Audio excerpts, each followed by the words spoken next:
कर्तव्य। मैं Kaushal Kumar Sen, assistant professor political science, Babu Shobharam, government arts college Alwar.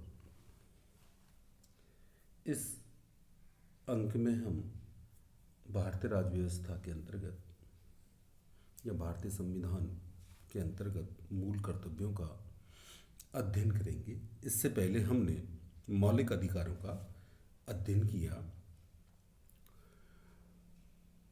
भारतीय संविधान के भाग 4 के में अनुच्छेद 51 के अंतर्गत नागरिकों हेतु मौलिक कर्तव्यों का वर्णन किया गया है। मूल संविधान में मौलिक कर्तव्यों से संबंधित उपबंध समाविष्ट नहीं थे। इसे 42वें संविधान संशोधन अधिनियम 1976 द्वारा आपातकाल के दौरान जोड़ा गया। 42वें संशोधन द्वारा संविधान में एक नया भाग 4 के तथा इसके अंतर्गत अनुच्छेद 51 के जोड़ा गया। मौलिक कर्तव्यों को वर्ष 1976 में गठित सरदार स्वर्ण सिंह समिति की संस्तुति के आधार पर समाविष्ट किया गया। इस समिति द्वारा 8 मूल कर्तव्यों की संस्तुति की गई थी, परंतु 42वें संशोधन द्वारा 10 मूल कर्तव्य जोड़े गए। 86वें संविधान संशोधन अधिनियम 2002 द्वारा एक नया मूल कर्तव्य और जोड़ा गया, अर्थात वर्तमान में भारतीय संविधान में मौलिक कर्तव्यों की संख्या 11 है। ये मौलिक कर्तव्य हैं संविधान का एक्चुअल में ये भारतीय नागरिकों के लिए भारतीय संविधान के भाग 4 के अनुच्छेद 51 के में कुछ मौलिक कर्तव्य जोड़े गए हैं, जिनमें पहला है संविधान का पालन करें और उसके आदर्शों, संस्थाओं, राष्ट्रध्वज और राष्ट्रगान का आदर करें। दूसरा, स्वतंत्रता के लिए हमारे राष्ट्रीय आंदोलन को प्रेरित करने वाले उच्च आदर्शों को हृदय में संजोए रखें और उनका पालन करें।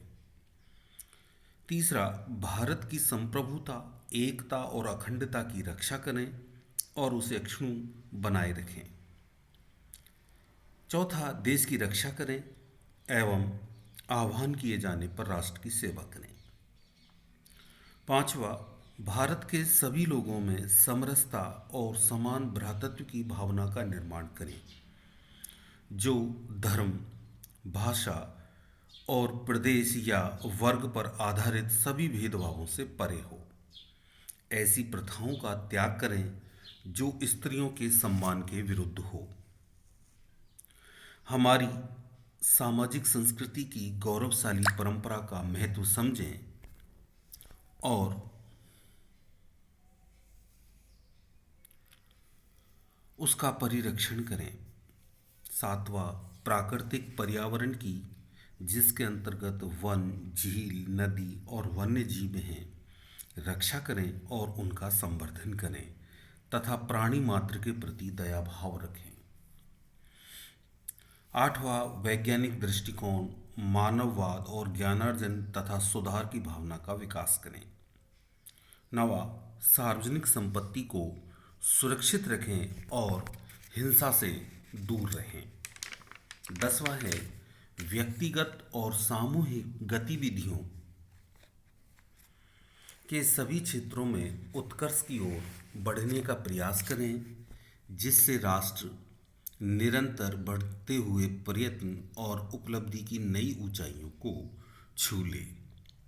इस प्रकार ये 10 मूल कर्तव्य 1976 में 42वें संविधान संशोधन अधिनियम द्वारा भारतीय संविधान में जोड़े गए और जो 11वां मूल कर्तव्य है वो 86वें संविधान संशोधन अधिनियम 2002 द्वारा भारतीय संविधान के अनुच्छेद 51 के अंतर्गत जोड़ा गया, जिसके अनुसार 6 से 14 वर्ष की आयु के बच्चों के माता पिता का यह कर्तव्य होगा कि वह अपने बच्चों को शिक्षा प्राप्त करने हेतु अवसर प्रदान करें। इस प्रकार ये 11 मूल कर्तव्य हैं। अब है मौलिक कर्तव्यों का प्रवर्तन। संविधान में मौलिक कर्तव्यों का न्यायालय द्वारा प्रवर्तन के संबंध में कोई प्रावधान नहीं किया गया है, अर्थात उनका पालन कराने अथवा उल्लंघन किए जाने पर संविधान में किसी प्रकार के दंड का प्रावधान नहीं किया गया है। परंतु यदि किसी न्यायालय द्वारा किसी विधि की संवैधानिकता सुनिश्चित करते हुए यह पाया जाता है कि वह इन कर्तव्यों में से किसी को प्रभावी करने हेतु है, तो वह ऐसी विधि को अनुच्छेद 14 अथवा 19 के संबंध में युक्त घोषित कर सकता है।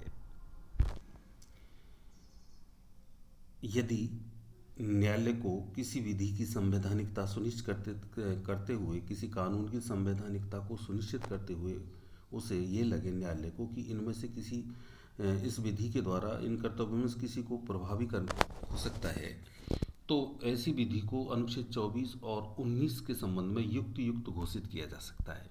अनुच्छेद 14 समता का अधिकार और 19 के तहत स्वतंत्रता का अधिकार कि मतलब उसके तहत युक्त किया जा सकता है। मौलिक कर्तव्यों की उपयोगिता।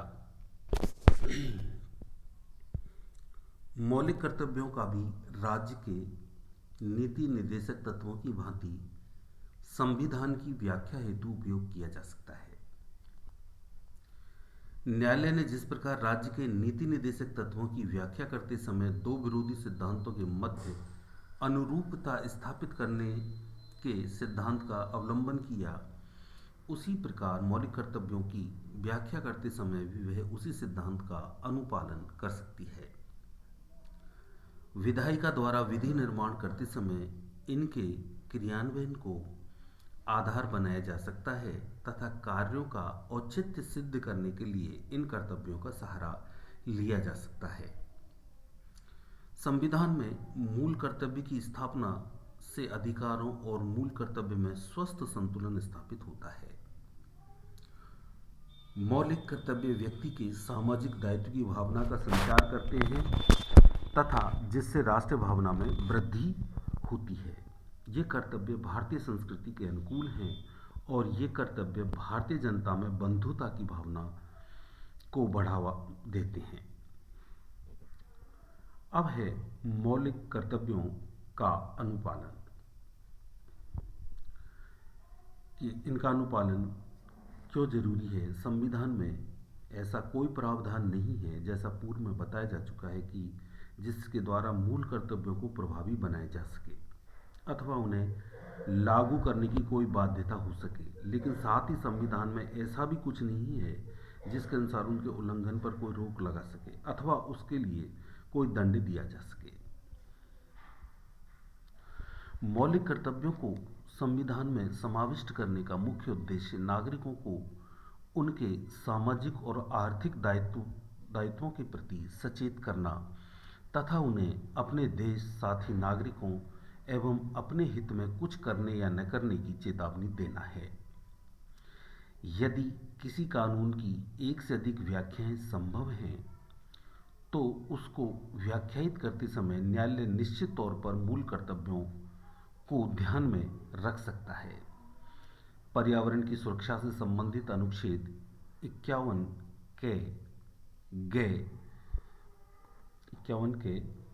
के धारा ग का न्यायालयों द्वारा विशेष रूप में संज्ञान लिया गया है। इस प्रकार भारतीय संविधान में नागरिकों के मौलिक अधिकारों के साथ साथ मूल कर्तव्यों की व्यवस्था भी की गई है। धन्यवाद।